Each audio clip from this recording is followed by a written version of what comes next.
이번 40일 동안에 우리가 주님을 만나는 것이 믿음의 힘이라고 같이 고백하고 있습니다.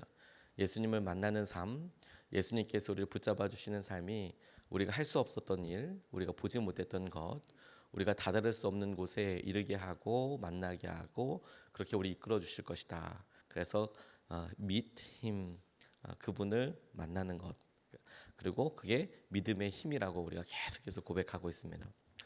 우리가 예수님의 삶을, 그리고 예수님을 만났던 사람들, 그리고 예수님이 만났던 사람들을 보게 됩니다. 예수님을 만났던 사람들이 참 많았고 예수님과 함께하고 싶었던 사람들도 많았습니다. 무리들이 많이 있었습니다. 그리고 예수님도 함께 하셨고 싶었던 사람들이 있었습니다. 예수님이 그 무리들 가운데 제자들을 부르셨어요. 예수님을 하루에도 많이 만났던 사람들이 있었고요. 그 사람들이 예수님을 만났다는 사실 외에는 다 똑같았지만 다 똑같은 것은 아니었어요. 만났다는 사실은 똑같지만 그 결과가 다 같지는 않았습니다. 어떤 사람은 그렇게 기사와 이적의 순간에 증인이 되기도 하고 예수님이 하시는 말씀을 물리적으로 가장 가깝게 들을 수 있었을지는 모르겠지만 그들 중에서 제자들이 따로 있었다니까요. 주님과는 더 깊은 관계, 주님께서 하시는 말씀을 더 깊이 따라가는 특별한 사람들이 있었습니다.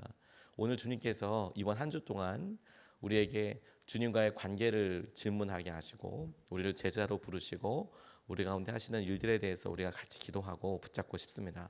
첫 번째로 오늘 본문 말씀에서 우리가 같이 생각하고 붙잡고 싶은 것은 깊은 곳으로 순종을 통해 나아가라라는 겁니다. 깊은 곳으로 순종을 통해 나아가라.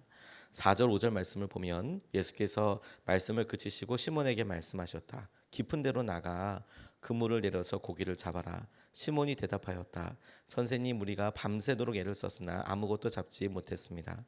그러나 선생님의 말씀을 따라 그물을 내리겠습니다. 이렇게 말씀하고 있습니다. 베드로에게 있어서, 그리고 베드로와 함께했던 사람들에게 있어서 이런 일은 전에 경험해 보지 못했던 일이겠습니다. 그런데 그에게 어느 날 예수님이 찾아오셨고 그도 예수님의 말씀을 들었던 많은 무리들 중에 한 사람이 되어서 그렇게 말씀을 다 들었고, 그런 그에게 주님께서 말씀하셔서 깊은 데로 가서 그물을 던져라 라고 말씀하고 계시는 것이죠. 저는 예수님께서 깊은 곳이라 말씀하신, 그렇게 지칭하신 곳이 우리의 마음에, 우리의 삶에, 우리의 관계에 깊은 곳이라고 적용을 해보게 됐어요. 우리가 표면적으로 만나는 사람들이 참 많습니다. 핸드폰을 보고 또 카카오톡을 이렇게 보면 사람들이 엄청 많더라고요. 엄청 많더라고요. 뭐 1,000명 이상 이렇게 안에 있죠. 다 소중한 사람들일 겁니다. 다 소중한 사람들일 겁니다. 그런데 지나놓고 나니까 그 1,000명 중에서 저랑 같이 연락을 하고 매주마다 혹은 뭐 한 달에 한 번이라도 소식을 전하고 같이 만나고 이런 사람들이 또 따로 있더라고요. 1,000명이 넘는 사람들이 핸드폰에 이렇게 있는데, 그리고 그 1,000명 중에서도 의미를 나눠보면 이렇게 나누는 사람, 이렇게 만나는 사람, 이렇게 연락하는 사람이 또 다 다르 있더라고요. 그래서 곰곰이 생각해 보면 저도 모르게, 우리들도 모르게 관계에 깊은 곳이 있더라고요. 내 마음 깊은 곳을 이야기할 수 있는 사람이 있고요. 아니면 1년에 한 번 정도, 마음은 정말 더 자주 뵐 수도 있지만 1년에 한 명 정도 살아 계시는지 혹은 어떻게 지내는지 이런 관계들도 있더라고요. 어쩔 수 없이 표면적인 관계라고 할 수밖에 없지 않겠습니까? 주님이 찾아오셔서요, 너 깊은 데로 가서 그물 던져라 라고 하시는 말씀이 우리도 알지도 못하고 우리 삶에 가장 중요한 여러 일들이 일어나는 그곳에 주님께서는 직접 개입하기 원하세요. 그런데 그 깊은 곳, 우리가 평상시에는 그냥 뭐 잘 직면하고 싶지 않고 했었던 그곳에 주님께서 어떤 일을 하실 때 우리에게 아주 단순한 순종을 원하신다는 거예요. 단순하게 하나님 그곳에서 원하시는데 우리가 그곳까지 나아가는데 아주 단순한 순종을 원하시고 요구하세요. 그러면 놀라운 능력을 경험하게 된다는 거예요. 그러면 고성준 목사님이라고 그 목회하시는 그런 분이 계시는데 이분이 간증 때 이런 이야기를 나누셨습니다. 저희가 청년들 이렇게 있을 때 한번 부흥의 강사로 모신 적이 있는데요. 이분이 미국에서 UC 버클리에서 수학을 전공하셨어요. 그래서 박사학위를 하시고 그래서 수학 공부로 이제 수학 교수가 되어야겠다. 그래서 이렇게 끝까지 공부를 하신 거죠. 끝까지. 그래서 대학원도 그래서 졸업하셔서 박사도 받으시고 UC 버클리에서요. 한국에 돌아와서도 뭔가 길들이 앞길이 쫙 열릴 그런 상황이겠죠. 그런데 교회에 이렇게 미국에서부터 교회 생활, 믿음 생활 열심히 하시다가 한국에 돌아와서 신앙생활 이렇게 하는데 본인이 설교를 하게 된 거예요. 상황이 이걸 어떻게 해야 되나, 이런 상황 어떻게 해야 되나. 그런데 이분이 말을 좀 더듬으셨답니다. 심하게. 원래 생각이 좀 빠른 분들이, 머리가 비상하신 분들이 말을 더듬는 경우들이 간혹 있으시더라고요. 그러니까 말의 속도가 이 생각의 속도를 따라가지 못하는 거예요. 그러니까 막 머릿속에서 이렇게 있으니까 버버버버버 이렇게 말을 더듬게 되시는 경우들이 있으세요. 말을 아주 심하게 더듬으셨대요. 그래서 하나님께 기도할 때도 하나님 아시지 않습니까? 제가 말을 더듬는데 어떻게 설교하는 설교자가 되겠습니까? 침례교단은 그렇게 교회가 하나 모이면 그러면 설교할 사람을 골라서 설교하라고 목회자로 세우기도 한대요. 그래서 그때부터 목회자로서 길을 가도록 그렇게 신학도 하게 하고 그렇게 한대요. 이분이 거기에 담당 목사님이 없으니까 그렇게 설교를 하게 된 거죠. 이거 어떡해요? 이렇게 하나님 앞에 간절히 얘기하는데 하나님께서 설교하라 이런 마음을 주셔서 주님 제가 말을 이렇게 더듬는데 어떻게 합니까? 근데도 준비해서 올라갔대요. 강단에 올라갔대요. 설교를 해야 되잖아요. 그런데 놀랍게도 설교하는 강단에서 아주 수십 년 동안 본인이 고질적으로 이렇게 말을 심하게 더듬었던 것을 그 설교단에서 바로 그날 고쳤대요. 너무 놀랍게도 그냥 말이 더듬지 않고 나오더래요. 그래서 하나님께서 오신 마음들을 이렇게 나누게 되시더래요. 여전히 그분과 교제해 보면 말이 진짜 빠르시거든요. 이분의 생각의 속도가 이것보다 더 빠르시겠구나. 저도 말이 빠른 편인데 이분은 저는 뭐 비교도 안 될 만큼 더 빠르세요. 그래서 한 3분이면 3분, 5분이면 5분 전해드릴 수 있는 정보의 양이 훨씬 많으세요. 이게 말 빠른 사람들의 장점이자 단점이기도 합니다. 엄청나게 많은 말을 짧은 시간 안에 할 수 있잖아요. 근데 설교 준비하는 사람은 또 죽을 맛이에요. 왜냐하면 다른 사람들이 준비하는 설교 원고보다 한 1.5배는 더 준비해야 같은 시간을 맞출 수가 있거든요. 근데 그렇게 하나님께서 말 더듬는 걸 단 한 번에 고쳐주셨대요. 순종해 보면 하나님께서 하신 은혜의 길을 가보다 보면 하나님께서 그 다음을 인도해 주시는 거거든요. 그 다음을 붙잡아 주세요. 그게 주님께서 우리에게 단순하게 원하시는 거예요. 단순하게 하나님께서 행하신 은혜를 단순하게 넘어서게 하여 주시는 거라고요. 저랑 집사람이 목회 이제 임지를 놓고 간절히 기도하게 될 때가 있었습니다. 그런데 이제 다 진급을 하고 나서 이제 담임 자리를 향해서 가야 되는데 그때가 여러 친구들 전도사님들 보고 하면 가장 마음이 많이 조급한 때이더라고요. 어딜 가야 될지, 어디 목회 자리가 있을지. 그런데 그 전에 주님께서 기도하라는 마음 주셔서 그 해가 시작되기 한 이즈음쯤인가요?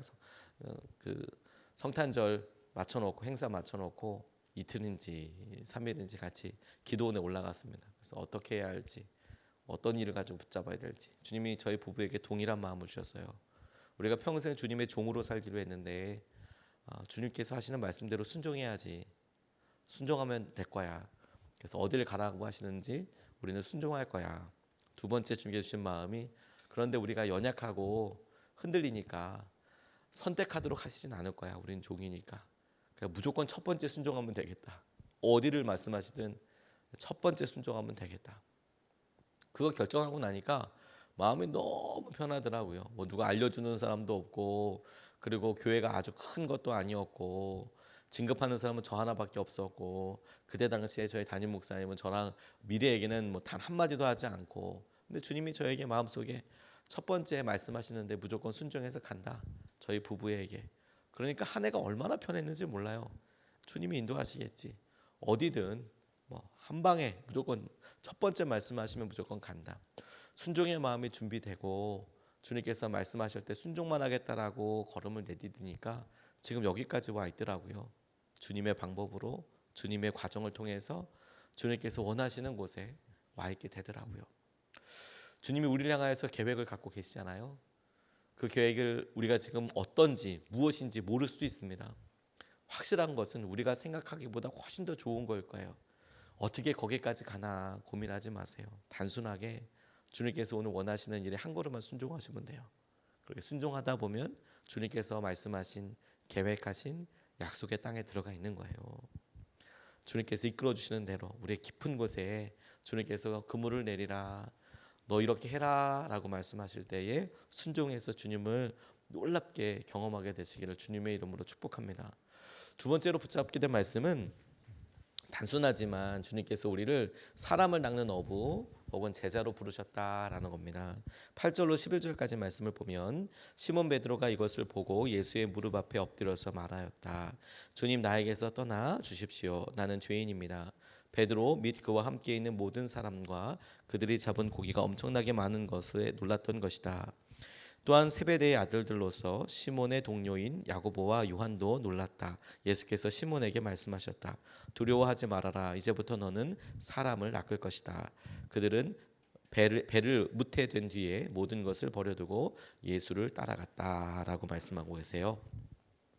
베드로가 순종하였을 때 엄청난 고기를 잡게 되었습니다. 그리고 주님께서 하신 일이 드러나게 됐을 때 베드로는 불현듯 자기가 죄인인 것을 깨닫게 됐어요. 내가 죄인입니다. 나를 떠나십시오. 이렇게 고백하고 있습니다. 주님 죄인을 위해서 오셨죠. 그리고 우리가 우리 죄를 보게 되면 절망이고 좌절이지만 그런데 주님은 우리 영혼의 깊은 곳에서 당신을 향한 사명을 일으키게 되세요. 그래서 베드로에게 주신 사명을 보니까 너 사람을 낚는 어부가 되게 해라 라고 이렇게 말씀하고 계세요. 그전과 다르게 이번에 이 말씀을 준비하면서 주님께서 제게 사람을 낚는 어부 이것을 계속 되뇌이게 하면서 특별한 의미가 제게 느껴지게 되더라고요. 주님께서 부르신 사명의 자리가 사람 빼고 사람을 만나는 걸 빼고 하는 자리가 아니고 사람을 낚는 어부. 다시 말해서 물고기 잡는 걸 빼고 어부라는 것은 설명이 안 되잖아요. 그렇지 않습니까? 우리의 삶의 어떤 관계나 우리의 삶의 어떤 직업을 이야기할 때 우리가 만나는 대상을 빼고는 설명이 안 되는 일들이 있어요. 관계지향적인 표현들이 있다는 거예요. 다른 예를 들어보면 이렇습니다. 남편이라고 이야기할 때 아내가 없이 남편은 있을 수가 없어요. 아내도 마찬가지죠. 엄마는 어떻습니까? 자녀가 없이 엄마가 될 수는 없습니다. 어떤 특정한 대상이 있어야 그 대상으로 인해서 내가 설명이 돼요. 어부 마찬가지지 않습니까? 물고기 없으면 어부라는 건 아예 있을 수 있는 직업이 아니에요. 그렇게 불릴 수도 없어요. 사람을 낚는 어부라고 이야기할 때도 제게는 그렇게 다가왔더라고요. 주님께서 말씀하시고 만나게 하실 그 사람, 주님께서 당신 앞으로 데려오기 위해서 예비하신 그 사람들이 없이는 사람을 낚는 어부도 사실 아무 의미가 없는 거예요. 우리가 가끔 잊어버리죠. 주님께서 우리를 부르시고 우리를 제자라고 부르실 때에도 그 제자라는 것은 나 혼자 열심히 성경 공부하고 나 혼자 열심히 기도하고 나 혼자 뭔가 해서 불릴 수 있는 게 아니에요. 첫 번째로 주님과의 관계에 있기 때문에 제자란 말이 필요하고 설명될 수 있는 말이면서 동시에 주님께서 말씀하신 사명과 주님께서 사랑하신 사람들과 연결될 때에 제자라는 말이 완벽하게 설명될 수 있는 말이에요. 사람을 낚는 어부, 제자 이런 말들은 그냥 나 혼자 말씀 열심히 읽고 있어서 설명될 수 있는 말이 아니에요. 이게 우리에게 주신 사명과 관련이 있겠다고 생각하게 되었습니다. 베드로에게 너 이제부터 사람을 낚게 될 거야. 너 이제부터 주님 너 이제 사람을 낚을 것이고 네가 했던 일이지만 그 일을 계속해서 하게 되고 계속해서 하나님의 은혜와 뜻대로 살게 될 거야. 우리도 주님을 낚고 사람들을 살리는 제자로 똑같이 부르셨습니다. 우리가 이런 일을 이렇게 하게 되면 하나님께서 우리에게 어떤 특정한 전도자 사역의 길을 가는 거라고 생각을 하지만 그렇지 않다니까요. 우리를 제자로 부르시고 우리를 사람을 낚는 어부로 부르셨다라고 이야기할 때 이미 우리 주위에 지천의 사람들이 깔려 있어요. 우리 첫 번째는 오늘도 우리가 예배 끝나고 같이 새벽에 기도하고 우리의 기도 제목에 등장할 사람들이 대표적이죠. 우리 사랑하는 가족들, 그리고 형제 자매들, 우리 직장에서 만나는 사람들, 우리가 그들을 위해서 부르심 받은 사람이라고 그렇게 고백하는 거예요. 사람을 낚는 어부, 제자로. 그들을 주님의 손으로 주님의 품 안으로 데리고 오기 위해 더 가까이 부르기 위해서 우리가 부르심 받은 것일 뿐만 아니라 그들 가운데 주님을 모르는 사람들에게 우리가 여전히 복음의 통로가 되기 위해서 하나님께서 우리를 부르시고 우리를 사용하기 원하신다라는 거예요. 14살에 브론코스키라는 여자아이가 있었습니다. 예쁜 소녀예요. 14살이니까 얼마나 예뻤겠습니까? 그런데 이 브론코스키가 다니던 중학교에 이제 성경 공부반을 만들었대요. 그리고 베이비시터로 돈을 벌어서 믿지 않는 친구들에게 나눠준 성경책을 이렇게 돌리곤 했답니다. 나중에 이 소식을 듣고 중고등부 목사님들이 성경책을 상자에 담아서 브론코스키에게 이렇게 후원해 주기도 했대요. 성경 공부반을 했으니 같이 읽어라 이런 식으로요. 왜냐하면 이 브론코스키라는 아이가 12살 때 2년 전에 이런 글을 썼대요. 얘가 어떤 아이인지 얼마나 똑똑한지 알 수 있을 거예요. 이렇게 썼습니다. 아무런 후회 없이 살리라. 행복하게 살리라. 밝게 살리라. 날마다 더 기뻐하며 살리라. 사람들을 친절하게 대하리라. 여유를 갖고 살리라. 사람들에게 그리스도를 전하며 살리라. 용감하게 맞서 세상을 변화시키리라. 신념은 조금도 타협하지 않으리라. 남에게 도움을 받기보다는 도움을 주는 사람이 되리라. 젊은 나이에 역사에 족적을 남기는 사람이 되리라. 물론 살다 보면 좋은 일 못지않게 나쁜 일도 있겠지만 나쁜 기억은 지워버리고 좋은 기억만 간직하리라. 오로지 좋은 순간만 기억하며 최선을 다해 살아가리라. 세상을 변화시킬 멋진 사명을 품고서 온 힘을 다해 전진하리라. 그 무엇도 내 앞길을 막지 못하리라. 남들에게 본이 되는 삶을 살고 하나님의 인도하심을 위해 늘 기도하리라. 살아있는 동안 내가 가진 기쁨을 나눠주리라. 그러면 하나님이 내게 더 많은 기쁨을 부어주시리라. 하나님이 하라고 하시는 일은 뭐든 하리라. 하나님의 발자국을 따라가리라. 최선을 다하리라. 제목이 살아있는 동안 브룩 브론코스키 12살 때 여자아이가 쓴 거예요. 12살 때 그냥 자기가 생각나는 것을 이렇게 쭉 감동대로 쓴 거겠죠. 그래서 얘가 할 수 있는 일이 어마무시한 일은 아니었던 거예요. 학교도 다녀야 되잖아요.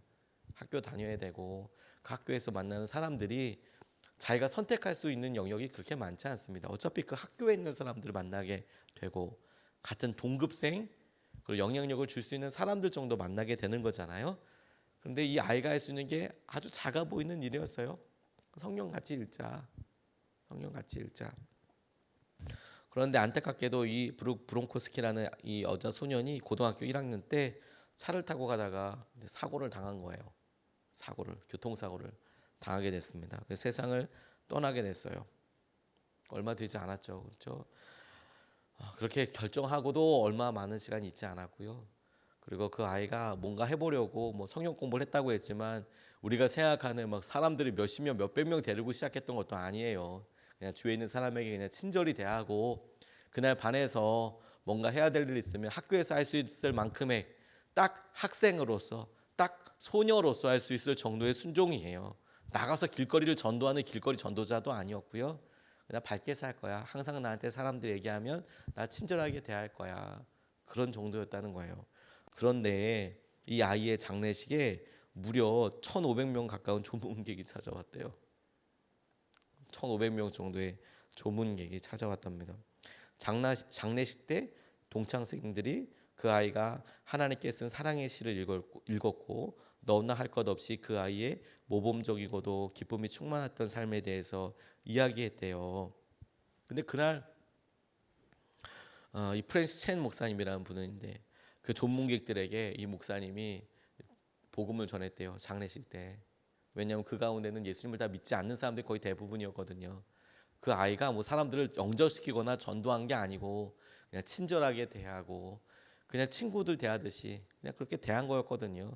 그런데 1,500명이 왔대요. 세상에. 놀랍지 않습니까? 아마 한 교회 담임 목사여도 1,500명 오는 거 쉽지 않을걸요. 근데 그날 온 사람 중에서 이 프랜시스 첸 목사님이 너 예수님 믿어라. 이 브론코스키 얘가 믿었던 예수님을 만나자. 그랬더니 그 자리에서 영접 기도를 했는데 200명이 넘는 사람들이 따라하게 됐다는 거예요. 그 자리에서 200명이나 넘는 사람들이 안내위원들이 그 학생 한 명 한 명에게 성경책을 나눠줬대요. 성경책을. 물론 그 성경책들은 브론코스키가 믿지 않는 친구들에게 나눠주려고 자기 집 차고에 차곡차곡 모아두었던 거래요. 베이비시터를 하면서 돈 모아둔 거 친구들한테 나눠줘야지. 그래서 그냥 그거 모아둔 걸 그날 영접한 친구들에게 안내위원들이 이렇게 나눠줬대요. 다 나눠줬대요. 참 놀라운 일이죠. 놀라운 일이죠.